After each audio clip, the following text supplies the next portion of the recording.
नमस्कार दोस्तों, विकास BPSC classes में आप सभी का स्वागत है। तो दोस्तों, आज का जो हमारा टॉपिक है वह है भारतीय राष्ट्रीय कांग्रेस।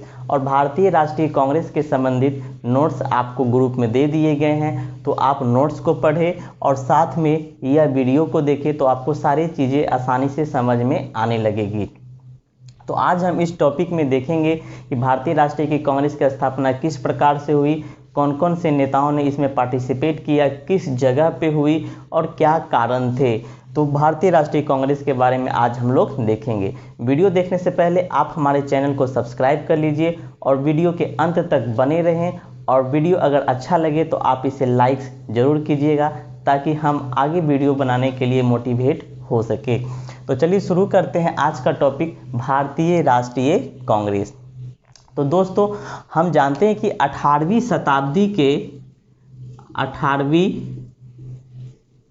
शताब्दी के मध्यकाल में कई सारे भारतीय संगठनों का स्थापना होना प्रारंभ हो चुका था। इन सभी संगठनों में जो सबसे प्रमुख संगठन था वह था भारतीय राष्ट्रीय कांग्रेस की स्थापना। तो अब हम देखेंगे कि भारतीय राष्ट्रीय कांग्रेस की स्थापना के बारे में। तो अब भारतीय राष्ट्रीय कांग्रेस की स्थापना की अगर हम बात करते हैं, तो सबसे पहले भारतीय राष्ट्रीय कांग्रेस की स्थापना किसके द्वारा किया गया। तो संस्थापक की अगर हम बात करते हैं तो संस्थापक है हमारा ए ओ ह्यूम। भारतीय राष्ट्रीय कांग्रेस के संस्थापक कौन है? ए ओ ह्यूम। अगर ए ओ ह्यूम को हम पूरा अगर लिखे नाम, तो एलन ऑक्टेवियन ह्यूम, इसी को हम लोग शॉर्ट में ए ओ ह्यूम कहते हैं। तो भारतीय राष्ट्रीय कांग्रेस के जो संस्थापक थे वो कौन थे? ए ओ ह्यूम थे। ये ए ओ ह्यूम जो थे वह एक रिटायर्ड सिविल सर्जेंट थे। क्या थे? रिटायर्ड यानी कि सेवानिवृत्त, रिटायर्ड सिविल अंग्रेजी अधिकारी थे। ठीक है, तो ए ओ ह्यूम कौन थे? वह रिटायर्ड सिविल अंग्रेजी अधिकारी थे और इन्हीं के द्वारा जो है वह भारतीय राष्ट्रीय कांग्रेस की स्थापना की गई। क्योंकि अब इसके पीछे क्या थे कि बहुत सारे इतिहासकारों का मानना है कि भारतीय राष्ट्रीय कांग्रेस आखिर थी एक भारतीय संस्था, लेकिन आखिर इसके संस्थापक अंग्रेज क्यों? तो इनके बारे में जानते हैं कि आखिर ए ओ ह्यूम के द्वारा भारतीय राष्ट्रीय कांग्रेस की स्थापना क्यों की गई। क्योंकि उन समय में कई ऐसे और भी लीडर थे, जैसे कि दादा भाई नौरोजी थे, सुरेंद्रनाथ बनर्जी थे, जिन्होंने इसके पहले भी भारतीय राष्ट्रीय कांग्रेस के पहले भी कई सारे संगठन बना रखे थे। लेकिन ए ओ ह्यूम के द्वारा भारतीय राष्ट्रीय कांग्रेस की स्थापना क्यों की गई, तो इसके बारे में हम जानते हैं। तो इसके बारे में दो तरह के मत हैं। पहला मत, कुछ इतिहासकार बताते हैं कि ए ओ ह्यूम जो है वह डफरिन से जाकर के मिले। जब भारतीय राष्ट्रीय कांग्रेस की स्थापना की गई थी तो उस समय भारत के जो वायसराय थे उस समय लॉर्ड डफरिन थे। कौन थे? Lord Dufferin. तो ए ओ ह्यूम लॉर्ड डफरिन से जाकर के मिलते हैं और उन्हें सूचना देते हैं। वह बताते हैं कि मुझे कुछ भनक इस चीज़ की आशंका हुई है कि भारत में फिर एक बार राष्ट्रीय असंतोष उत्पन्न होगी और इसमें कई सारे लोग जो है विद्रोह करेंगे, जिसमें ब्रिटिश अर्थव्यवस्था को काफ़ी नुकसान पहुंचेगा। तो यह सूचना जा करके देते हैं लॉर्ड डफरिन को। तो लॉर्ड डफरिन पूछते हैं कि इसके लिए क्या उपाय किया जाए। तो ए ओ ह्यूम बताते हैं कि इसकी अगर इस चीज़ से बचना है, अगर भारत में दोबारा विद्रोह ना हो, तो इस चीज़ से बचने के लिए भारत के जितने बुद्धिजीवी वर्ग हैं उन सबों का एक सभा बुलाया जाए। मतलब बुद्धिजीवी वर्ग यानी कि जो कि मध्यम वर्ग के प्रतिनिधित्व कर रहे हैं, तो उन सबों का एक सभा बुलाया जाए और उन सभाओं में एक संगठन बनाया जाए जिसके प्रतिनिधित्व मध्यम वर्ग के चुने हुए नेताओं द्वारा किया जाएगा, जिसके माध्यम से जो विद्रोही है, जिसमें असंतोष की भावना पैदा हुए हैं, वह इनके माध्यम से उनकी समस्याओं का समाधान किया जाएगा, जिससे कि ब्रिटिश को कोई नुकसान नहीं होगा। तो इस तरह के सुझाव ए.ओ. ह्यूम के द्वारा लॉर्ड डफरिन को दी जाती है। लॉर्ड डफरिन प्रारंभ में इसके सुझाव से सहमत हो जाते हैं और इन्होंने ए.ओ. ह्यूम को एक राजनीतिक संगठन बनाने का आदेश देता है। उसके बाद जो है ए.ओ. ह्यूम द्वारा जो है भारतीय राष्ट्रीय कांग्रेस की स्थापना की जाती है। तो ये तो था पहला मत। दूसरा, कई सारे इतिहासकारों का यह मत भी इसमें रहा है कि ए.ओ. ह्यूम का लगाव जो है वह भारतीय किसानों और भारतीय राष्ट्रवादियों या भारतीय नेताओं से ज़्यादा था, अधिक था। यानी कि वह भारतीय की जो दुर्दशा थी उस समय, उससे काफ़ी वो प्रभावित थे और इन्हीं भारतीयों को जो है दुर्दशा से मुक्ति दिलाने के लिए, उनको ब्रिटिश प्रभाव से मुक्ति दिलाने के लिए उन्होंने ए.ओ. ह्यूम ने भारतीय राष्ट्रीय कांग्रेस की स्थापना की। ठीक है, इसमें से कई सारे इतिहासकार मानते हैं कि ए.ओ. ह्यूम जो है उन्होंने भारतीय राष्ट्रीय कांग्रेस की स्थापना को सेफ्टी वॉल्व की तरह इस्तेमाल किया। आप अगर एनसीईआरटी की बुक पढ़ेंगे तो उसमें लिखा हुआ है कि कई सारे इतिहासकार या कई सारे नेताओं ने भारतीय राष्ट्रीय कांग्रेस की स्थापना को सेफ्टी वॉल की तरह देखा है। लेकिन इसी का जवाब देते हुए हमारे भारतीय इतिहासकार यानी भारतीय नेताओं ने कहा है कि यदि ए.ओ. ह्यूम ने भारतीय राष्ट्रीय कांग्रेस की स्थापना सेफ्टी वॉल्व के तरह किया है, तो मैंने उसका यूज जो है वह तारित चालक की तरह किया है। ठीक है, मैंने उसका यूज जो है तारित चालक की तरह किया है। तो यह इतिहासकारों के बीच मतभेद रहा है। तो यहाँ से हमने देखा कि भारतीय राष्ट्रीय कांग्रेस के संस्थापक जो थे वह ए.ओ. ह्यूम थे, जिनका पूरा नाम एलन ऑक्टेवियन ह्यूम था और यह एक रिटायर्ड सिविल अंग्रेजी अधिकारी थे। जिस समय भारतीय राष्ट्रीय कांग्रेस की स्थापना की गई उस समय भारत के वायसराय जो थे वह लॉर्ड डफरिन थे। ठीक है, अब भारत की स्थापना जो है वह कब की गई, भारतीय राष्ट्रीय कांग्रेस की स्थापना कब की गई? तो भारतीय राष्ट्रीय कांग्रेस की स्थापना 28 दिसंबर 1885 में की गई। भारतीय राष्ट्रीय कांग्रेस की स्थापना याद रखिएगा यहाँ से 28 दिसंबर 1885 को की गई। चूँकि हमने भी देखा कि ए.ओ. ह्यूम ने भारत में एक राजनीतिक संगठन बनाने के लिए जो है भारतीय राष्ट्रीय कांग्रेस की स्थापना करने का सुझाव दिया। तो ए.ओ. ह्यूम द्वारा जो है भारत के विभिन्न जो प्रतिनिधि थे, जो बुद्धिजीवी थे, उन्हें जो है आमंत्रित किया गया। किस जगह पे आमंत्रित किया गया? तो प्रारंभ में जो जगह बनाया गया आमंत्रित के लिए वह पुणे था। प्रारंभ में जो यह सभा होने वाली थी वह पुणे में होने वाली थी, लेकिन पुणे उस समय जो है महामारी से जूझ रही थी। वह महामारी था प्लेग और हैजा। कई सारे बुक में आपको प्लेग मिलेंगे, कई सारे बुक में हैजा भी मिलेंगे, क्योंकि दोनों जो है एक प्रकार की महामारी है और दोनों एक बैक्टीरियल महामारी है। तो पुणे जो है उस समय प्लेग और हैजा से ग्रसित था। इसी कारण जो है जो भारतीय राष्ट्रीय कांग्रेस का जो सभा आयोजित होने वाली थी वह पुणे में ना हो करके वह बम्बई हस्तांतरित कर दिया गया। ठीक है, कहाँ कर दिया गया? बम्बई हस्तांतरित कर दिया गया और डेट फिक्स किया गया 28 दिसंबर 1885 को। ठीक है, डेट फिक्स किया गया 28 दिसंबर 1885 को। 28 दिसंबर 1885 को बम्बई में ग्वालियर मैदान, ग्वालियर जो है इसको ग्वालियर टैंक भी बोलते हैं, ग्वालियर टैंक के गोकुल दास तेजपाल संस्कृत कॉलेज में, ठीक है। तो बम्बई में ग्वालियर टैंक के गोकुल दास तेजपाल संस्कृत कॉलेज में 28 दिसंबर 1885 को एक सभा बुलाई जाती है और उसी दिन जो है भारतीय राष्ट्रीय कांग्रेस की स्थापना की जाती है, ठीक है।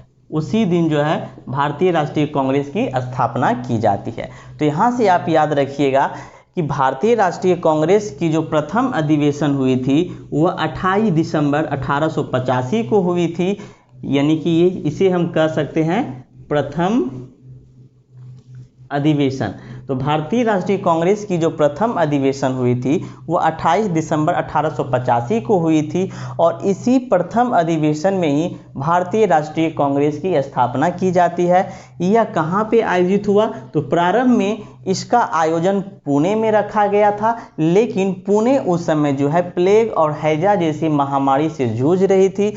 इसी कारण पुणे से इसका स्थानांतरित करके मुंबई कर दिया गया और मुंबई के ग्वालियर टैंक के नज़दीक गोकुलदास तेजपाल संस्कृत कॉलेज में इसकी सभाएं आयोजित की गई और उसी दिन जो है यानी कि 28 दिसंबर 1885 को भारतीय राष्ट्रीय कांग्रेस की स्थापना A.O. ह्यूम के द्वारा किया गया। तो यहाँ से हमने इन सारी चीज़ों को देखा कि आखिर भारतीय राष्ट्रीय कांग्रेस की स्थापना कैसे की गई, कब की गई। अगर पूछा जाए कि भारतीय राष्ट्रीय कांग्रेस की प्रथम अधिवेशन कहाँ पे हुई थी, तो बम्बई में हुई थी और 28 दिसंबर 1885 को हुई थी। अब अगर हम बात करते हैं कि प्रथम अधिवेशन की अध्यक्षता, तो प्रथम अधिवेशन की अगर हम अध्यक्षता की बात करते हैं तो भारतीय राष्ट्रीय कांग्रेस की प्रथम अधिवेशन की अध्यक्षता व्योमेश चंद्र बनर्जी के द्वारा किया जाता है, ठीक है। तो अब हम यहाँ लिख सकते हैं प्रथम अधिवेशन। तो सबसे पहले अगर हम प्रथम अधिवेशन की बात करते हैं तो प्रथम अधिवेशन कब हुआ था? तो 28 दिसंबर 1885 को हुआ था। दूसरी अगर बात करते हैं कहाँ पे हुआ था, तो बम्बई के ग्वालिया टैंक के गोकुल दास तेजपाल संस्कृत स्कूल में हुआ था। अगर इसकी हम अध्यक्षता की बात करते हैं तो इसकी अध्यक्षता जो है वह व्योमेश चंद्र बनर्जी के द्वारा किया गया। इसी को हम लोग WC बनर्जी भी कहते हैं। तो यहाँ से हम लोग इतनी सारे बात को याद रखेंगे। चूंकि भारतीय राष्ट्रीय कांग्रेस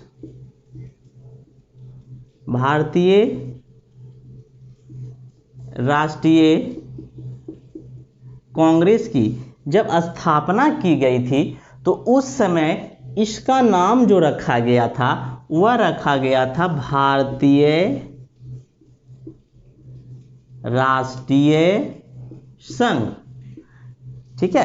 तो भारतीय राष्ट्रीय कांग्रेस की स्थापना के समय इसका नाम रखा गया था भारतीय राष्ट्रीय संघ, लेकिन कुछ ही समय पश्चात दादा भाई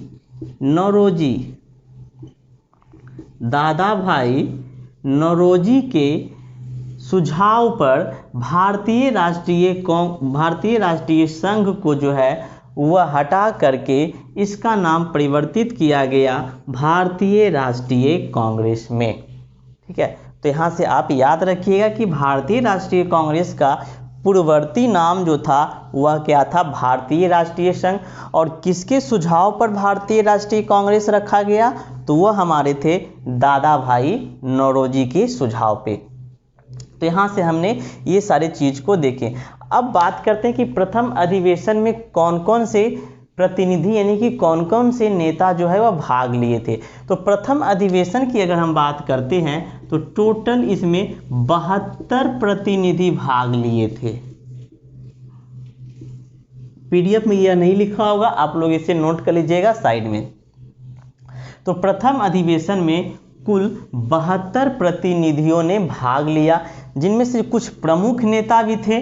और वह प्रमुख नेता हमारा कौन कौन थे, तो जैसे कि हम लिख सकते हैं दादा भाई नौरोजी।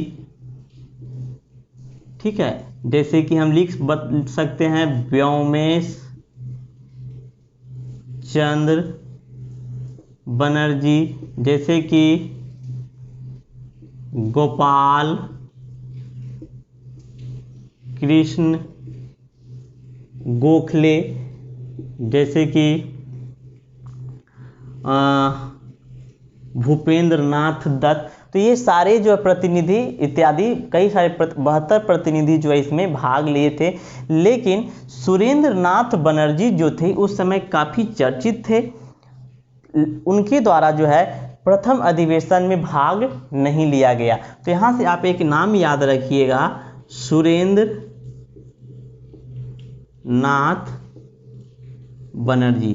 यह जो है प्रथम अधिवेशन में भाग नहीं ले पाए थे, क्योंकि जिस दिन बंबई में यानी कि 28 दिसंबर 1885 को भारतीय राष्ट्रीय कांग्रेस की प्रथम अधिवेशन होने वाली थी, उसी दिन सुरेंद्र नाथ बनर्जी जो हैं वह कोलकाता में जनसभाएं कर रहे थे। इसी कारण जो है सुरेंद्र नाथ बनर्जी जो है प्रथम अधिवेशन में सम्मिलित नहीं हो पाए। लेकिन इसके बाद द्वितीय में तृतीय में इन्होंने शामिल हुए और भारतीय राष्ट्रीय कांग्रेस में काफ़ी बढ़ चढ़कर हिस्सा लिए और इसे काफ़ी भावी बनाने में ये इन्होंने सहयोग प्रदान किया। तो यहाँ से हम लोगों ने देखा प्रथम अधिवेशन के बारे में। अब हम जानेंगे कि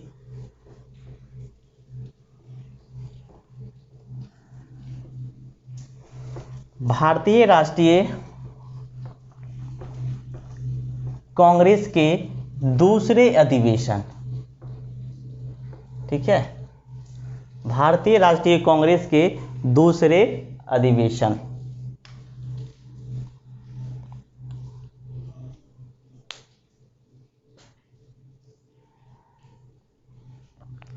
तो चलिए देखते हैं हम लोग भारतीय राष्ट्रीय कांग्रेस के दूसरे अधिवेशन।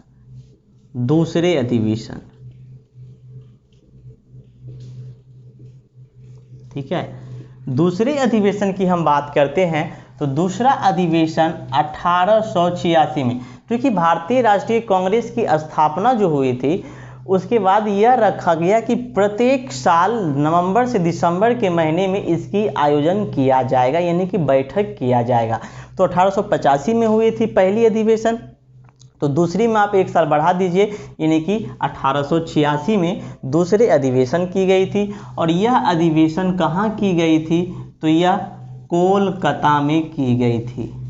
ठीक है, कहाँ पे की गई थी, कोलकाता में की गई थी। और इसकी अध्यक्षता जो है दादा भाई नौरोजी के द्वारा की गई थी। तो कांग्रेस के दूसरे अधिवेशन की अध्यक्षता किसके द्वारा किया गया था, दादा भाई नौरोजी के द्वारा किया गया था। दादा भाई नौरोजी की अगर हम बात करते हैं तो यह कांग्रेस के काफ़ी अग्रणी नेता थे और लगभग इन्होंने 20 वर्ष तक कांग्रेस के अग्रणी नेता बने रहे, यानी कि 20 वर्ष तक इन्होंने कांग्रेस के नेता के रूप में कार्य किया। दादा भाई नौरोजी की अगर हम बात करते हैं तो इनकी काफ़ी सारी योगदान है भारतीय राष्ट्रीय आंदोलन में। अगर हम बात करते हैं तो दादा भाई नौरोजी, इसे जो है हम भारत का पितामह यानी कि grand old man of India के नाम से भी जानते हैं। तो ये काफ़ी इंपॉर्टेंट है आपका VVI, और यहाँ से कई बार प्रश्न पूछे गए हैं कि भारत के ग्रेट मैन ऑफ इंडिया यानी कि भारत का पितामह या इसी को वृद्ध व्यक्ति या वृद्ध पुरुष किसे कहा गया है, तो वह दादा भाई नौरोजी को कहा गया है। अगर हम दादा भाई नौरोजी की बात करते हैं तो इन्होंने कुल 3 बार भारतीय राष्ट्रीय कांग्रेस की अध्यक्षता की। कितनी बार अध्यक्षता की? 3 बार अध्यक्षता थी। दादा भाई नौरोजी कांग्रेस के, भारतीय राष्ट्रीय कांग्रेस के 3 बार अध्यक्षता की। अब कौन कौन से साल में किए? तो पहला तो हमारा हो गया ये 1886 में। किस जगह पे? कोलकाता अधिवेशन में। दूसरी अगर हम बात करते हैं तो दूसरा हमारा है 1893। किस जगह पे? लाहौर अधिवेशन में। लाहौर अधिवेशन में। तीसरी अगर हम बात करते हैं तो 1906। किस अधिवेशन में? कोलकाता अधिवेशन में। तो ये 3 बार जो है दादा भाई नौरोजी कांग्रेस के अध्यक्ष पद पर चुने गए, यानी कि इन्होंने भारतीय राष्ट्रीय कांग्रेस की अध्यक्षता की। पहला 1896 कोलकाता में, दूसरा 1893 लाहौर में, और तीसरा 1906 कोलकाता में। अब दादा भाई नौरोजी की अगर बात करें तो इनकी एक बहुत ही फेमस बुक है, और वह बुक है, इन्होंने एक बुक लिखी है famous, poverty and un British rule. Poverty and un British rule किसके द्वारा लिखा गया? तो यह दादा भाई नौरोजी के द्वारा लिखा गया। दूसरी बात, इन्होंने ही सर्वप्रथम धन निष्कासन का सिद्धांत दिया, और इन्होंने ही बताया कि किस प्रकार भारत से धन का निर्यात इंग्लैंड में किया जा रहा है, और इसके लिए इन्होंने धन निष्कासन का सिद्धांत दिया।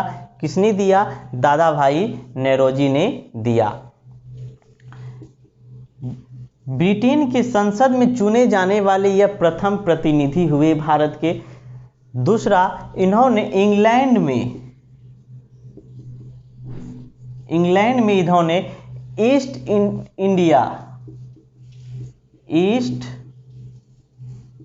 इंडिया एसोसिएशन की स्थापना की। ईस्ट इंडिया एसोसिएशन की स्थापना की, ठीक है। कब की थी? 1887 में, ठीक है। तो ईस्ट इंडिया एसोसिएशन की स्थापना इंग्लैंड में की गई थी। किसके द्वारा? दादा भाई नौरोजी के द्वारा। ईस्ट इंडिया एसोसिएशन की स्थापना इंग्लैंड में करने का मेन उद्देश्य दादा भाई नौरोजी का यह था कि वहाँ के जन लोगों का समर्थन प्राप्त करना, और वहाँ के लोगों को भारतीय दरिद्रगी के बारे में बताना कि किस प्रकार ब्रिटिश नीति जो है वह भारतीयों को खोखला कर रही है और अत्याचार कर रही है। यानी कि इंग्लैंड के लोगों से जन समर्थन प्राप्त करना ईस्ट इंडिया एसोसिएशन की प्रमुख उद्देश्य था, और इसके 2 बार अधिवेशन भी दादा भाई नौरोजी के द्वारा इंग्लैंड यानी कि लंदन में किया गया। तो उसके बाद इनके द्वारा भारतीय सुधार समिति का भी गठन किया गया। तो इस तरीके से हमने दादा भाई नौरोजी के बारे में देखा।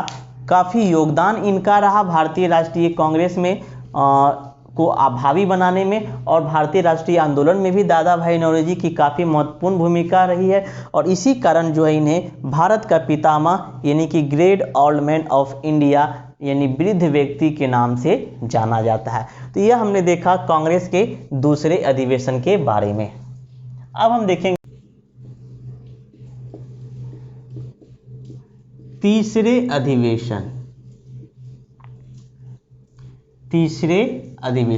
तो कांग्रेस के तीसरे अधिवेशन की अगर हम बात करते हैं तो पहला 85, दूसरा 86 और तीसरा यानी कि 1887 में। तो कांग्रेस के तीसरे अधिवेशन कब की गई? 1887 में की गई। किस जगह पे की गई? तो यह मद्रास में की गई और इसकी अध्यक्षता जो है बदरुद्दीन तैयब जी के द्वारा की गई। इसकी अध्यक्षता बदरुद्दीन तैयब जी की गई और बदरुद्दीन तैयब जी भारतीय राष्ट्रीय कांग्रेस की अध्यक्षता करने वाले प्रथम मुस्लिम अध्यक्ष बने। तो यहाँ से प्रश्न पूछे जाते हैं कि भारतीय राष्ट्रीय कांग्रेस की अध्यक्षता करने वाले प्रथम मुस्लिम अध्यक्ष कौन थे? तो वह थे बदरुद्दीन तैयब जी। तो यहाँ से हम तीसरे अधिवेशन के बारे में इतने बातों की जानकारी रखेंगे। अब हम देखेंगे चतुर्थ अधिवेशन के बारे में, यानी कि भारतीय राष्ट्रीय कांग्रेस के चौथे अधिवेशन।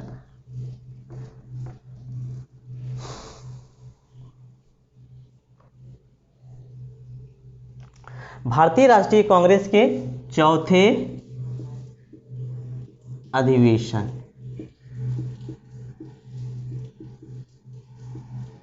भारतीय राष्ट्रीय कांग्रेस के अगर चौथे अधिवेशन की हम बात करते हैं तो यह अधिवेशन पहला 85, दूसरा 86, तीसरा 86 और पहला 85, दूसरा 86, तीसरा 87, चौथा 88 यानी कि 1888 में। किस जगह पे की गई थी? तो वह जगह था इलाहाबाद और इसकी अध्यक्षता जो है वह जॉर्ज यूले नामक एक अंग्रेज अधिकारी के द्वारा किया गया। इस प्रकार जॉर्ज यूले जो है वह भारतीय राष्ट्रीय कांग्रेस की अध्यक्षता करने वाले प्रथम अंग्रेजी अध्यक्ष बने। तो यहाँ से भी प्रश्न पूछे जाते हैं कि भारतीय राष्ट्रीय कांग्रेस की अध्यक्षता करने वाले प्रथम अंग्रेजी अध्यक्ष कौन थे? तो वह जॉर्ज यूले थे। तो यहाँ से हमने देखा भारतीय राष्ट्रीय कांग्रेस के चौथे अधिवेशन को। अब हम देखेंगे नेक्स्ट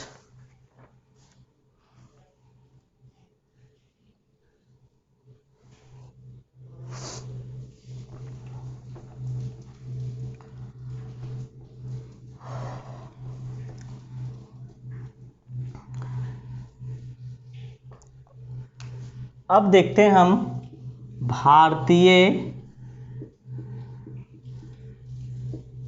राष्ट्रीय कांग्रेस के प्रथम चरण। तो भारतीय राष्ट्रीय कांग्रेस के जो प्रथम चरण थे वह 1885 से लेकर 1905 तक थे।